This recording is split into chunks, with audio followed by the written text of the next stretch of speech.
Inspector General Police Kayode Egbetokun has assured Nigerians of improved security measures, stating that crime rates are declining across the country. This comes days before a planned nationwide protest against insecurity and food crisis. Now, Egbetokun spoke after a routine security meeting with President Bola Tinubu at the State House in Abuja, where he presented security briefs and received commendations from the president.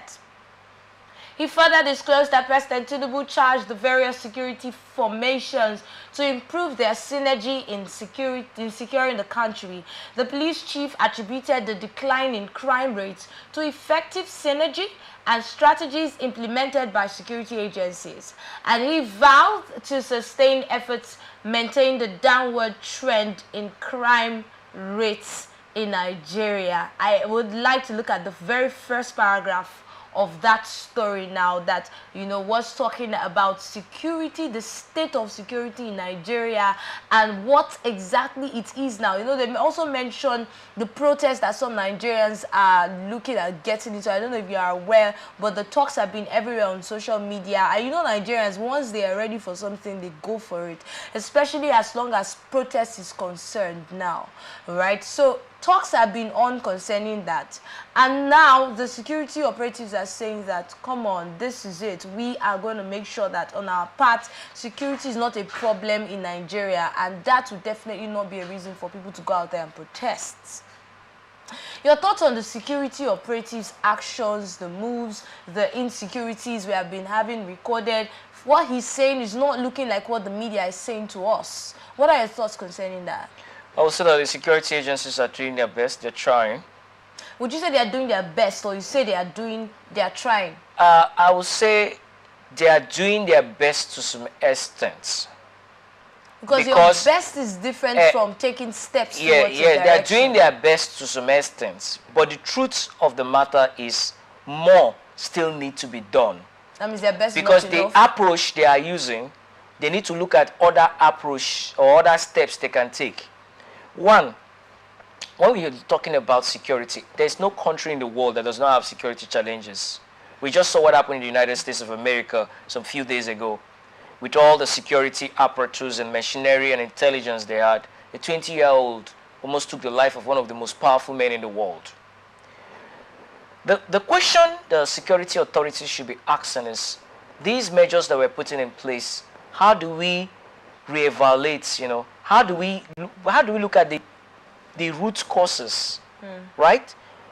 It's easy to say that there's an improvement in security, but is that sustainable security? What we should be looking at is sustainable security. Not just, oh, there's no bank robbery today, there's no kidnapping today, and so we've done well. Fine, that's beautiful. But sustainable security must involve a well-planned, long-term security approach. And to sustain security in any country, you must ensure that you reduce poverty. And you reduce poverty, significantly reduce poverty. Not just the absence of money, but poverty of the mind. Reduction of poverty. There is a lot of poverty-driven criminality. So, sustaining security is very important. Building on security, creating an atmosphere that is secured, you must look at sustaining it, and even continuously improving. Security is not a one step, I've arrived. You don't just arrive in security. It's a process. You must go through that process. Look at cases of young people that are involved in crimes. Why are they getting involved in crimes? This security is a field of research. Why is it that youths in this area, 60% of them are involved in crimes? What is driving them? Now, you work with the other economists and other development partners, and you discover that maybe there's no company in that area. And the youths of that particular community, the only thing that they can fall on is crime. So you now work with the government to ensure that you provide social infrastructure. when there is social justice, you will build your security, you will strengthen your security. And when there is social justice, you ensure you sustain the security. Look at the welfare of the police. But are we really doing enough research? Before we go to welfare, you know, welfare is another broad topic. Yes. We've been clamoring for that. We'll definitely talk about that. But research-wise, since you've mentioned that, do you see our security operatives doing enough research to actually even find out, like you have explained, the cause before we start talking about the measures that should be taken to curb the menace? I think our research is not really high in terms of looking at the problems in our country. Yes, respect to our academics. I've even written a research paper on cyber security. But there should be a partnership with the security institutions and the academic community. They should be working together.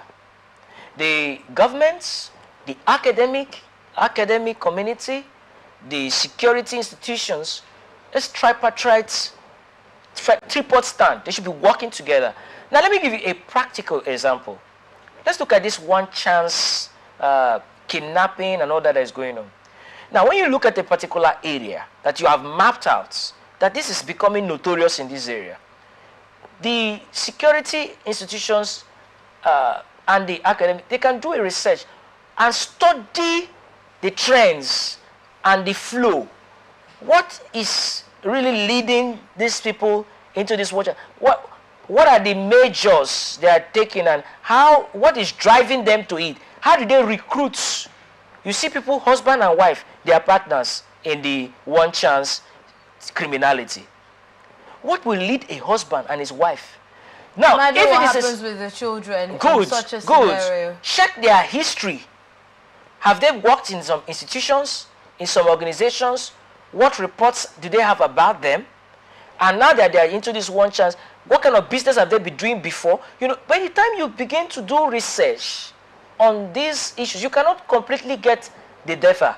But to some extent, you will get good, vital information that will help the security institutions not to wait for a crime to act, but to act before even a crime takes place.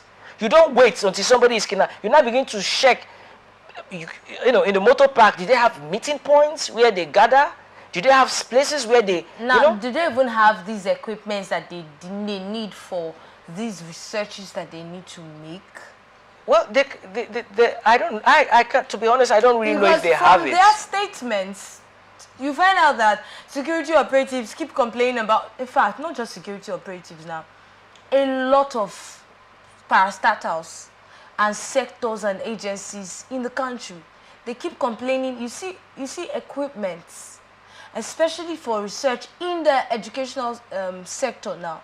You start hearing cases of them not even having these equipments available. Okay, now we have rooms for the laboratories, but the laboratories are not even equipped.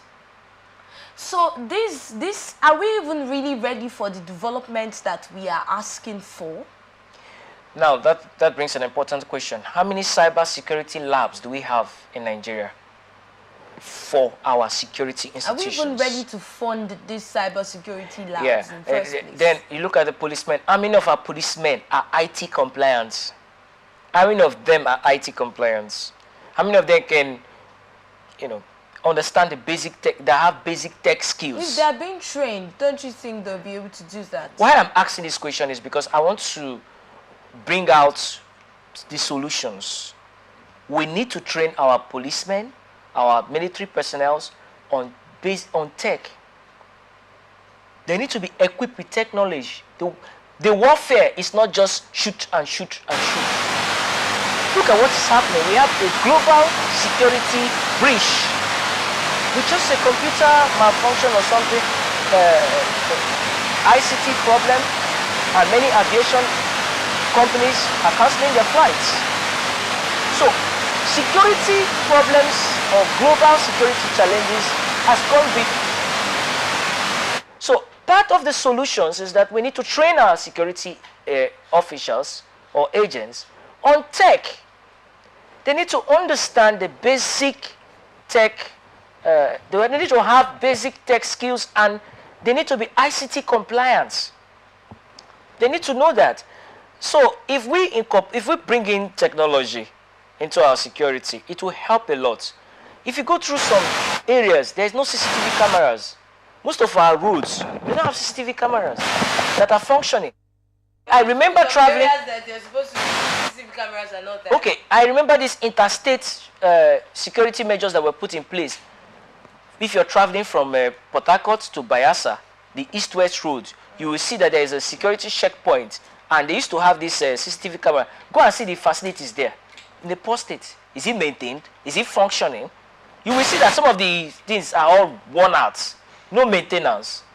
So, you know, this maintenance things is really, this maintenance talk is really deep. When we talk about maintenance now, we look at the fact that probably the agencies that are supposed to maintain these things are not being well funded enough to maintain them.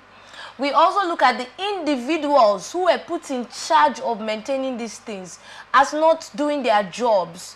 Because there's this idea of, oh, it's not my business, it's the government's business. And people feel like the government is one entity somewhere. And people tend to, a lot of times, put that anger they have on the leadership of the country.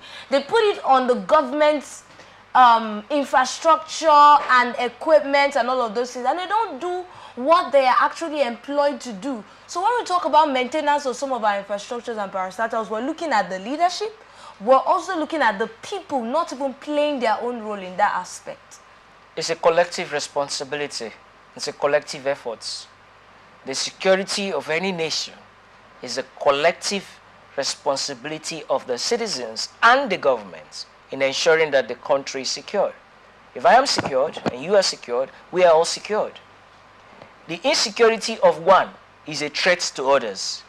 And the insecurity that is happening in the northeast, for example, or the insecurity happening in the south-south, or in the southeast, or in the southwest, affects us as a nation, as a country, sure, collectively, because we are all Nigerians. And when there is a security crisis, the news that goes out in Nigeria, from Nigeria. So we all need to play our role, the citizens, every one of us, how we maintain our things, how we keep our things safe, how we share information, and how we make sure that we do the right things, how we follow and respect the laws, and those who are also enforcing the laws do not use the laws to oppress the innocent or abuse the people. All right, so sometime